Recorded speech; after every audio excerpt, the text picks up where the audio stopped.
أبي أحمد كع حزون كنبأس أنت خوي الناس نبحر نبأس بالزحلة فريقهم يو متطلعت كونه لك أي بحر نتطلع عبي ملقت يسيلو ترى ملقت غي مسلك رايوه አካቹ አትጣሉ ጥላ አያስፈልግም ከተጣላችሁም ለቀይ ባህር መሆን አለበት እንደዚሁ በባዶ አታርጉት ብለን እንመክራለን ወንድ ልጅ መጣላቱ ካልቀረ አገር መጣላቱ ካልቀረ ብለን እንመክራለን አንዳንዱ ነዳጅ ያጣላዋል አንዳንዱ ክብር ያጣላዋል አንዳንዱ ነገ ማን ይቀድመኛል ያጣላዋል አንዳንዱ ቀይ ባህር ያጣላዋል እና እንዳግባቡ መጠቀም ጥሩ ነው ለማለት ነው ተመልከቱ ናይሰብ ሀገር ናይሰብ ንብረት ናይሰብ ሃፍቲ ክንወርር ንዝመት ይዝብ ዘሎ खालिእ ተኣምር ይብሉ ተዘንጭብጭብ ዘለውን ከም ይዝብ ዘሎ ነይ ናይ ዝኣክል ሓደጋ ምዃኑ ክርድእዎ ይኹን ኣይርድእዎን ደንቆሮ ዝርድእ ይኮነን ዘረባዝ ካብ ደንቆሮ ክወፅእ ይኽእል እዩ እዚ ናይ ድንቁርና ጫፍ መግለፂ እዩ ኣነ ብኹም እዩ ዝገልፆ ናይ ዓዲ ሃገር ንብረት ክትወርር ተዳለው ዝኩሉ ዘንጭብጭብ ዘሎ ክሓስብ ዘይኽእል ባምቡላ ጥራሕ ናይ ዓዲ ሃገር ወሪርካ ይኸውን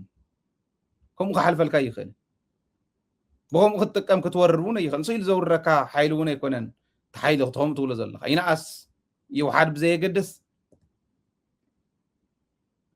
መሬቱ ዝህብ መሬቱ ሕሊፉ ዝህብ ኣይኮነን ንመሬቱ ንመንነቱ ንኽብሩ መስዋዕትነት ብምኽፋል ብተግባር ዘመስከረ ህዝቢ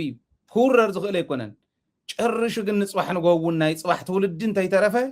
ዕድሉ እንዳመንጠሉ ዝኸዱ ደናቁር ዝተኣከብሉ ኣዳራሽ ክምሪኡ ከምዚ ይብል እዚዩ ንዓና ዝብትነና ዘሎ ሓይሊ ኣብ ኢትዮጵያ ሕዚ ዝኸውን ዘሎ ኩነታት ኩሉ ዋንኡ በዓል ዋንኡ ኢሳያስ እኮ ይብል እዩ በዓል ዋንኡ ኤርትራ እያ እኮ ይብል እዩ ኤርትራ ስለ ዝኾነ ደ መስለኩም ኣብ ኢትዮጵያ ዝኸውን ዘሎ ኩሉስ ዋንኡ ኤርትራ እያ ስንፍና ናይ ኢትዮጵያ ኣይኮነን ስንፍና ናይ መራሕቲ ኣይኮነን ኢትዮጵያ ንኣፍሪካ ሙሉእ ክትምግብ እትኽእል ሃፍታም ዓዲ እያ መሬታ ገና ድንግል መሬት ኣለዋ ዘይተሓረሰ ዘይተነኽአ ማይ መሊእዋ እዩ ተፈጥሮ ሃፍቲ መሊእዋ እዩ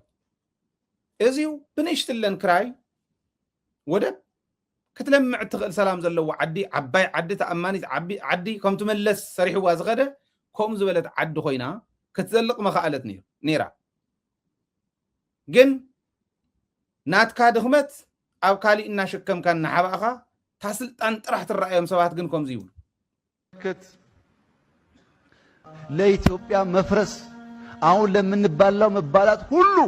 ምክንያት የሆኑ መሪዎች ደግሞ አሏቸው የመዘንጋት ደግሞ የለብን አሁን ሸኔ ያግዛሉ ኢፒኤልኤፍ ያግዛሉ ፋኖ ያግዛሉ መሸወድ አያስፈልግም አሁን ኢትዮጵያ ካልተባላች በስተቀረ አንድ ከሆነች ወደኛ ትዞራለች ብሎ የሚያስቡ ሰዎች አሉበት ግን ወንድሞቻችን ናቸው ጠይቀናቸዋል እኛ እንዴት ነው በአንድ ጊዜ ሸኔን በአንድ ጊዜ ፋኖን በአንድ ጊዜ ኢፒኤልኤፍን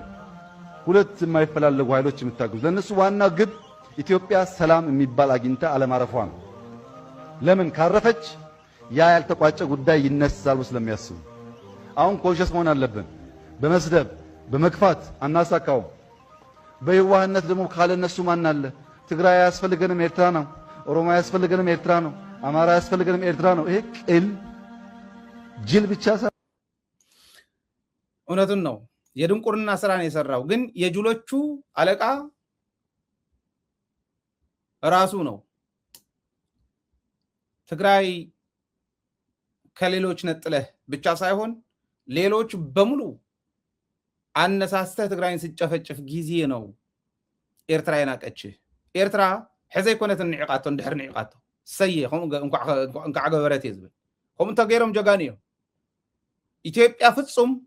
በትሒዛቶ ዘላ ነናተን ዝሓዛና እሽትን ክልላት ኣናእሽትን ሃገራት ኮይነን ክምስረታ እንተዘይክኢለን ኤርትራ ይትነብርን ኢለ ክውስኸሎም ይኽእል እያ ሓቂ እውን ስለ ዝኾነ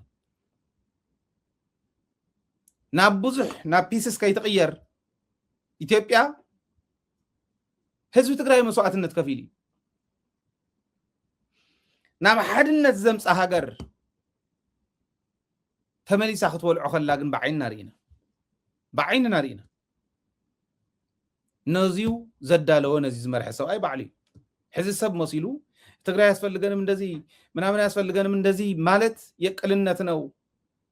ከብለና ከሎ ቅልነት ጥራህ አይኮነን ድንቁርና የተሰርሕዎ ዘለኹም ግደፉ ኮይልና ለሚናኩምና ግደፉና ጨፍጭፍኩምና አጨፍጭፍኩምና ህዝብ ትግራይ እዚ ምርዳኻ አብየዲ ሕዚ ከምዚ ለስለ ዝተዛረበ አብይ አሕመድ ምርዳእ ዘአበ ይኮነን ንኤርትራውን ይሽውድ ኣለኹ ኢሉ ይመጽ ኢሱ እንዳለ ወዳአፎም ወዳአፈይ ይዙለን ይሩ እንደም ይኽላን ይሩ ወዳአፎም ኢሱ ገለመለ እንዳለ የታሉለ ለኹ ኢሉ ይሐስብ ስለዝነበረ ይባይዘወይ አፍቶ ዋንሱ ሕዚ ልቢልኩም ተስተውዒልኩሞ ኣብ ባህር ዳር መጀመሪያ ቅድሚ ፕራይም ሚኒስተር ምምራጹ ባህር ዳር ከይዱ ተዛረወን እዩ ኦሮማራ ተዋሂሉ ናይ ኦሮማራ ባህር ዳር ተዳልወሎ ዋን ኦሮሞና አማራ አንድ መሆን አይችሉም ብለው ኦነግና ጉንበት ሰባት አንድ መሆን አይችሉም ብለው እንዲህ ያረጉን የነበሩ ይብል ንሻዕቢያ ሽዑውን ይሐሚን ሓደ ይሆኑን ኢሎም የምዝውሉ ግን ሓደ ኢና ይብል ነው ሕጅዳ አሻዕፈለዮም ፋኖና ኦላ ማለት እኮ ወሸኔ የዝውለ ዘለን እሱ ማለት እኮ ኦሮሞና መሐራን ማለት ንሱ እኮ ኦነግና ጉንበት ሰባት ሲለው እንደነበር ማለት ነው ክልቲዮም ተፈላለዩ ኢሎም እዮም ዝሓስቡ ቲፒኤልኤፍ እዮም ከምኡ ገይሮም ኢሉ ኣብ ኤርትራ ተዳልዮም ዝነበሩ ኣብ ኤርትራ ዝነበሩ ኦነግን ጉንበት ሸውዓተን ቲፒኤልኤፍ ከምኡ ገይርዎም ኢሉ ቲፒኤልኤፍ ይወቅሶ ነይሩ ኣብ ባህር ዳር የዝብለኩም ዘለኹ ተመሊስኩም ራእይዋ ኸይዱ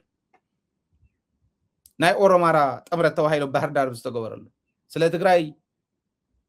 ዝዳሎ ዝነበረ ድግስ ናይ ጀኖሳይድ ድግስ ይጥጃ ኣብ ዝነበረሉ እዋን የዝብ ዘሎ ከምኡ ኢሉ هذا حدا يميل ومشعو نمتايد أحز فليوم انديت ولت የማይገናኙ ፋኖና ኦላ ፋኖና ሸኔ እንዴት ያግዛሉ ከሚገረሙ የምዝሕግዙ ይብል ሕዝቅ አንቲ ፒኤልኤፍ ውን እትወን ይው ጽንፈኛው ህወሓት ማለት ውን ጀሚረው ወለው በሚዲዮ ኤግዛክትሊ ታመጀመሪያ ዝውልዋ ዝነውሪም ደግሞ ዋዘለው ብዙ ሆነ ኮይኑ ታይኽብል ደሌ ነታልለለና ኢሎም ዝሓሰብሉ ንሻዕብያ ውን ነታልለለና ኢሎም ኣብ ሚሊኒየም አዳራሽ አምጽዮም ማዓት ህዝብ አኪዎም እልልል እንዳለ ባንዲራ ናይ ኤርትራና ኢትዮጵያ እንዳውለብለበ ፀረ ትግራይ ክሽራሕ ከሎ ኢሱ ወደ አፈይ እንዳለ ክዛረቦ ከሎ ሽዑ ኢሳያስ ናይ ኢትዮጵያ መፍረሰ ይነበረን ሕዚ all of the sudden ናይ ኢትዮጵያ ምብላዕ ሁሉ በዓል ዋና ኮይኑ ከፍ ኢሳያስ ማለት ከመይ ገርዳ ኾነ በዛ ኣብዚ ግዜ ዘይነበረ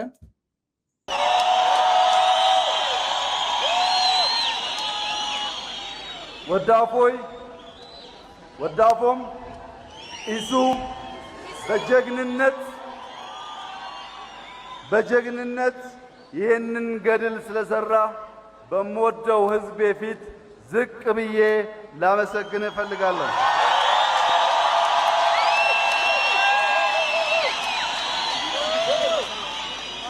ጸሎቴ የኢትዮጵያውያን ጸሎት እጅግ ለምንወደው ለኢትዮጵያ ያለው ፍቅር ከምትገምቱት በላይ የሆነው ስለኛ ተናግሮ የማይጠግበው ኢሱ ክብርና ምስጋና ይገባዋል እና ስለ ኢትዮጵያ ተናግሮ የማይጠግበው ኢሱ እንዴት ነው ዛሬ ኢትዮጵያ ውስጥ ላለው መባላት ሁሉ ባለቤት የሆነው እርሶ የሚናገሩት ይንገሩን እስኪ በደንብ ያብራሩልን እስኪ ተባሂል እንተዝሕተት ነይሩ እንታይ ኢሉ ኾን መመለሰ ሽዑዳ እሞ ከምዚ እንደ ዝብል ነይረ ሽዑዳ የታሎ እንደ ነይረ ሽዑዳ በቃ ክዕሽዎ በቃ ሰሕብ ቢለስ ናፍታና ኢትዮጵያ ድሌት ናፍታና ባዕለይ ድሌት ክእትዎ እንደ ዝኸይድ ነይረ ዲ ክብለና ቆልዓስ ጉይ ውዒሉ ጉይ እንተ ሓደ ረቦ ይቅድምን ዝበሃል ምስል ኣሎ ናይ ወለድና ነዚ እዩ ንጉያ ከይመስለኩ የታልሎ ኣለኹ ኢሉ እዩ ንኢሳያስ ዝኩሉ ዓጀውጀው ዝብል ነይሩ ከምቲ ሰምዕዎ ዝነበሩ ከታሎ ግን ኣይከኣለን ተገልቢጦ እታሊልዎ የባልዓና ኣሎ ይብለሉ ሕዚ ኣባሊዑ ወደ የባልዑ እንፈልጦ ነገር የብልና ንሕና እንደውም ንድሕንነታ ስጋኣት እንተሃልይዋ ኤርትራ ክትኣቱ ግድን ኢሉና ፓርላማ እዩ ተዛሪቡ ኢትዮጵያ ናይ ድሕነት ስጋኣተ እያ እንተኢላ ኤርትራ ክትሓልፍ ክንፈቅደላ ኣለና ንሕና ስጋኣታ እንዲ ምክንያቱ ኢትዮጵያ ተኣምነሉ ሕጊ ስለ ዝኾነ ንሱ እዩ ነግበኔ ማለት ንሱ እዩ ብግልፂ ክንገሮም ዘለዎ ንሕና እውን ነርበ ኣለና ሴንስ ዝገብር ናይ ውሽጥና ፊሊንግ ክንገልጽ ዘግድደና ነርበ ኣለና ንብልዓሎ ብዝነበርናሉ ኣዴታትና ን30 ን40 ይድፈራሉ ብዝነበራሉ ህፃውንቲ ይቁተሉ ብዝነበርሉ ለድህነቷ ስጋት ስለሆነ ወያኔ ገባች ላዕላውነት ሒዛ ኣይኣተወትን ንድሕነታ ስጋት ስለ ዝኾነ እዩ ከዓ ንሕና እውን ኣፕሮቭ ጌርናዮ ኢና ኢሉ መኸም ተጋሩ ኣፕሮቭ ጌርና ኣለና ኣነ ኣፕሮቭ ጌረ ንትግራይ ጥራሒትንካ ኢትዮጵያ ሓደጋ እያ እንተኢላ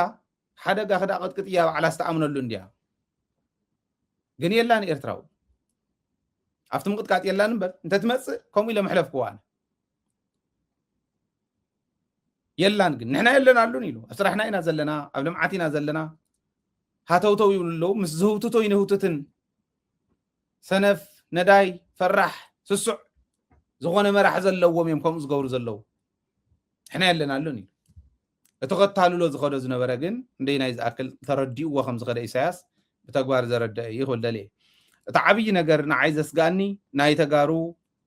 ኣተሓሳስባ እዩ ናይ በዓል ስየ ብርሃናይ ቅድሚ ሕዚ ኣተሓሳስባ ይህሉ ዶ ይኾን ሕዚ እውን ከምኣ ስለ ዝኾነ ድዮም ንኣብዪ ኣሕመድ ዝድግፉ ዘለዉ ናይ በዓል ጻድቃን ናይ ቀደም ኣተሓሳስባ ከም ዘሎ ይነግረና ኣሎ እዚኣቶም ክሰምዕ ከለኹ ወይ እዚኣቶም ኣለዉ ኢለ ክኣምን ከለኹ ናይ ብሓቂ ዝሕስበኒ ዘተሓሳስበኒ ብልቢ ዘተሓሳስበኒ ተስታውስዎ ኢኹም በዓል ስየ ስለ ባሕሪ ዘለዎም በዓል ጻድቃን ስለ ባሕሪ ዘለዎም ባሕሪ መፀ ኸደ ንኢትዮጵያ ንሕና እንታይ ንርብሓሉ እቲ ሕዚ ዝኒሄ ወለዶ ፌይል እንተዝገብር ትግራይ ኣብ ምምስራት ሃገረ ትግራይ ኣብ ምምስራት እንታይ በላሃ ኢለበሉ ሃገረ ትግራይ ክትምስረት እያ ናይ ግዜ ጉዳይ ሃገረ ትግራይ ክትምስረት እያ ናይ ግዜ ጉዳይ ትሕቶ ናይ ግዜ ንሕና ከም ናተይ ተሓሳስባ ኣብ ቀረባ እዋን እናሰዓብካ በሎ ፀጊምዎ እንተሎ እንዳበልና ፀጊማታብ ዘላትላ ኢትዮጵያ ሃገረ ትግራይ ክትምስረት ትኽእል ዝብል እምነት ኣለኒ ሃገረ ትግራይ ምምስራት ክንጓየ ኣለና ሕዚ ግዜኡ ንሕና እንተዘይገበርናዮ ግን ደቅና ዝገብርዎ እዩ ስለዚ ከምዚ ዓይነት ፕሪዲክት ጌርካ ንእሽትለ ንቅድሚት ምርኣይ እንተኽኢልካ ትግራይ ኣበይ ትሪኣ ኣለኻ እሞ ነታ ከምኡ ዝበለት ትግራይ ሎሚ ንዒን ቀይሕ ባሕሪ ኢትዮጵያ እትኸፍሎ መስዋዕትነት ከፊልክ ንኢትዮጵያ ምልስላ እንተኢልካ እያስ እንታይ እያ ትርባሓሉ እዚታት ምርኣይ ኣስተውዒልካ ምርኣይ ከድልየና እዩ ተተሓሳስባ ናይ ገሊኦም እዚኣ እያ ኤርትራ የምንፈልገው ነገር አለ አንዱ የባህር በር ኤርትራውያን በዚህ አይጎዱም ይጠቀማሉ እንጂ ግን ኢትዮጵያ የባህር በር እንዳይኖራት የሚፈልጉ ሌሎች ኃይሎች አሉ በፍጹም ይሄ አማራጭ እንዳይመጣ የሚፈልጉ ኃይሎች አሉ እንጂ በመሰረቱ ይሄ ነገር ከኤርትራውያን ጥቅም ግጭት ኖሮት አይደለም ይሄ ነገር ይሆናል ስለሆነም በኢትዮጵያ በኤርትራ ሰላምና ዲሞክራሲ መስፈን ለኤርትራውያን ይጠቅማል ለኢትዮጵያም ይጠቅማል ምለው በጋራ ለመልማት ሁለታችንም በጋራ ለመልማት ያስችለናል አሁን ካለንበት ችግር በጋራ ልንወጣ ያስችለናል ምለው ለዚህ ነው ብርግጽ ኣነ ኢትዮጵያዊ እንዳሃለኹ የተዛሪበዮ ክብል ክእል እዩ ብዝኾነ ይኹን መንገዲ ግን እቶም ላዕላውነቶም ብቃልሶም ዘረጋገጹ ህዝቢ ብሓይሊ ባሕሪ እንተዘይሃብኩምና ክብል ኣይኽእልን ወላ ኢትዮጵያዊ እንዳሃለዎ ምዝራቡ ኣነ ኣምነሉ እንተቀርበና ንዓና ይቀርበና ተባሕሪ ንተጋሩ ይቀርብ እንተቀርብ ንዓና ይቀርብ ግን ንሕና ተጋሩ ኮይና እውን ሃውና ይበልና ይብፅሓና እዩ ንሕና ብታሪክ እንተኮይና ሓደ ንኹን ኣባና ዘሎ ናትኩም እዩ ኣባኹም ዘሎ ንህና ኢል ናቅሪብና ነርና ኢና ቅድሚ ሕዚ ማለት ንብለሎ ይኮነን ንኽሕዶ ይኮነን ኣቅሪብና ኢና እዚ ክንብል ከለና ግን ህዝቢ ለናኡ ህዝቢ ኣለዎ መብዙ ሃፍቲ ለናኡ